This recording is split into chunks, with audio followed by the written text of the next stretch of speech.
just a lot of fulfillment. I'm just happy that I got the goal, got a good step with the goal, a big step in my goal of becoming a world and Olympic champ out the way, and I feel like I made a lot of adjustments. I had a lot of development this past year, and I'm proud of myself, and I wouldn't be able to do it without the people around me. So ultimately, what's going through my head now is just showing all those people my love and my appreciation. So right away after my match, I wanted to point at them, give them my appreciation, and run up in the stands, show them some love. And then, of course, all the fans and the kids and stuff. That's a big part of what I do. I want to be a good role model for who kids, the person that kids should aspire to be like, and someone I think that I just want to show some love. I just want to show love. That's what that was a real tough one. Very physical. Joey left there very bloody. I mean, you guys were going at it. So yeah. Talk about how physical that match was in those 50-50 positions that were so close that you're able to get another. Yeah.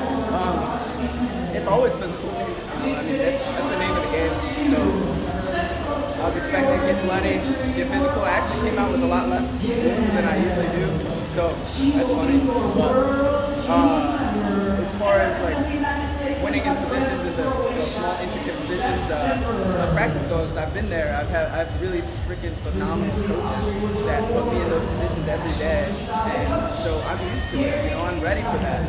And it's crazy to say that because of how many positions you could possibly be in this sport. It's such a crazy art that I'm in those, and my coaches are the top of the top, and they're able to make me feel comfortable. It's crazy. Yeah, tell us about the training situation you were able to put team. Coach Terrell just gave you some water so you can hopefully continue the conversation without getting too hard. Yeah, I was having trouble talking about my move over to 15. I had to take a step back after my college career. I think that I needed to sit down with myself and reflect on what I want to do in the next chapter in my life, because it's a big step after you finish college. I graduated college, and then I had another 2 years, and then I finished my collegiate eligibility, and then after that's a big decision. So I sat down with myself, and I decided that I needed a fresh start and a new beginning, and another shot at what I love more than anything, and what I love to do more than anything, and that's to run. So I decided to seek out what I saw was the best club out there.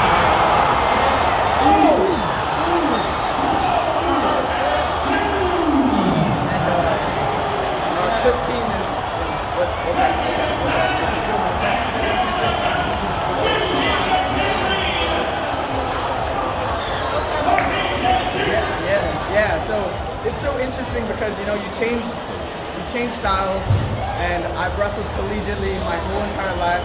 Since I was a little kid, I hardly ever, if any, I maybe did some practices freestyle and Greco, and other than that, I didn't really compete coming up in my career. So transitioning late in my head at first seems like it would be a hard thing to do, but knowing the sport of wrestling, it's all the same.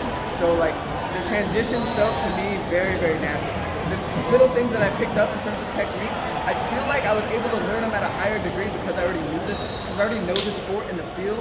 That whenever I learn those techniques for the first time, I'm able to lock in exactly what those little details that I normally don't see, because you have all these reps and you have this habitual nature of hitting these moves, but maybe your technique's off just by a little bit. So learning that while having all that experience just in the sport was, I think, the best. So that's how I kind of took it.